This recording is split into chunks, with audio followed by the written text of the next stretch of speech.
I am Wanderer001 and this is my review of the Razer Ferox mobile gaming speakers, the tiny but mighty as they call them. What you're seeing here is the carrying case that comes with the speakers, and which houses the two speakers in it thusly and has a area for the cord that is included with these speakers. I'll take these out. Cord, leave it here for the time being. Each speaker is 2.7 inches in both length and width and 2.5 inches in height, weighing about 220 grams. Size-wise, if you're comparing the speakers, you have a deck of cards, give you a better visual of the size that you're going to get into. There's also something like another speaker from Radio Shack here. The speakers themselves are made of a plastic material, except for the top portion here, which bears the Razer logo. This portion is metal. The bottom has a rubberized non-slip area on both of them. You'll also notice the notch. This is for plugging in the included cable. This is a mini USB cable. You'll also see here this slightly white area. This is an LED indicator. And what you're looking at right now is when they're fully charged, they are a steady blue glow on both sides. When the device is low, they'll turn to this red. Again, that's depending on how your battery life is when you'll see this. While they're charging, they will flash from no lights to the blue. You'll notice that they're not quite in sync, but that's because they're each a standalone speaker. The top on each is spring-loaded and has a mesh design to it. This is the on-off button for the speakers themselves. You'll notice that there is no actual physical buttons on these speakers, just the spring-loaded push top, which is considered the on-off button. That's the one downfall.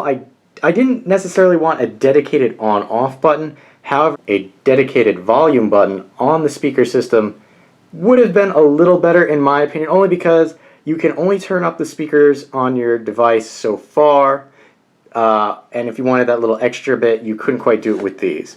I'll put the speakers up here for a moment because we're going to get into the included cord. Here you have the included cord, which consists of a USB 3.5mm jack, and on the other end, two mini USB jacks which go into the speakers themselves. The cord is 2.6 feet in length, and let's see if I can get that to focus.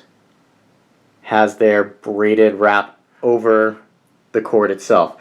If you've seen my video on the Razer Death Adder, you'll know how I feel about this particular wrapping over the cable systems that they use. I feel it's not necessary, and if the braid ever does fail, on this one it hasn't yet, but it is kind of cinching in a couple of points. The braid fails, the underlying plastic pokes through, so you're paying a premium for extras that you don't really need. Also, the cord is kind of short in my opinion. This is supposed to be a mobile gaming speaker. When I think of mobile gaming, I don't think of taking my laptop out on the town because I have a nice speaker set up in my laptop. So I think smartphone or tablet gaming as what I would use these for mobile gaming for. If you look, cords are rather short when attached to a smartphone or a tablet situation. I will show you that now. For demonstration purposes, I have the speakers hooked up to my Samsung Galaxy S3 with OtterBox on. The speakers are about arm's length out. You can see just how short a distance between the speakers and the actual device, you can see how short the cord is when plugged into a device to the actual speakers that are only an arm's length out. Now, I'm sitting at the same level as the table. Normally, if you're going to be using speakers, you'll plunk them down and probably be standing up. Like I said, just showing you the length here, as well as the extra USB port so that you can charge them. It dangles, and if you're doing any type of movement, if I was at base level, it would be swinging around.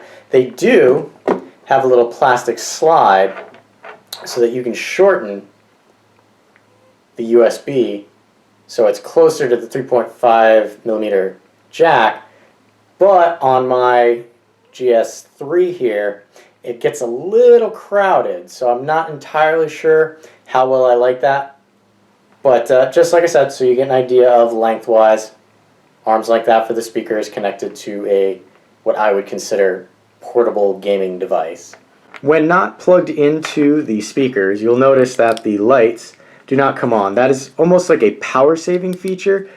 They do not actually turn on until you plug in the mini USB into the speaker.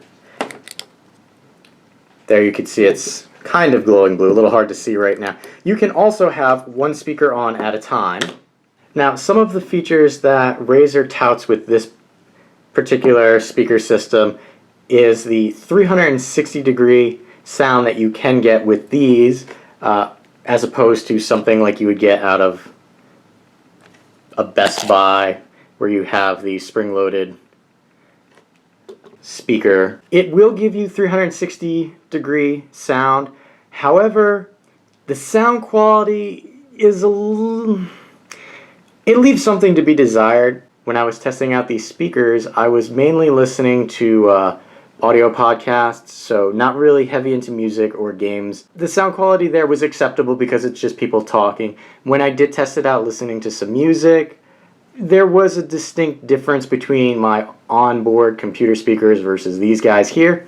So really, if you don't mind a little tinniness to the sound quality of your music or game or whatever you happen to be doing in a mobile fashion, they're not bad speakers. When I was testing them out for this review, I got about 14 hours of battery life. Razer says you're supposed to get about 12 hours. Again, I was just listening to audio, talk podcasts, roughly 2 hours at a clip, and I got 14 hours out of them, so that's pretty good. Charge time was about 2.5 hours, plugging it in via the USB. Another nice feature is that you can plug it in and charge on your computer while still listening to them, which is nice if your speaker system on your computer happens to be failing or you just want better sound quality, depending on how old your computer is. This would be one way that you could help out with that. The speakers are rather expensive compared to something that you would get out of like a Best Buy or a Radio Shack. The cheapest I was able to find them was on Amazon for about $46. They normally retail for $60 on Razer's website itself. I don't know. I seem to have no luck with Razer products. I really, really want to love them, but just something about the form factor doesn't do it for me. They're not bad speakers, but for the price, I was hoping that I'd get a little more out of them. If you're in the market for some mobile speakers, maybe not necessarily gaming speakers, they'll do you pretty good. I mean, it comes with the carrying case, so that helps take them along for the ride. It really is your decision. Personally, they're okay for what I use them for, just podcasts and things like that. I wouldn't necessarily use them on a daily basis for gaming or if I was trying to share music with people around me. Yes, it does have the 360-degree sound, but I think that some of the quality of the audio is lost because of that 360-degree sound. I am Wanderer 001. If you have any questions or comments, leave them in the area below.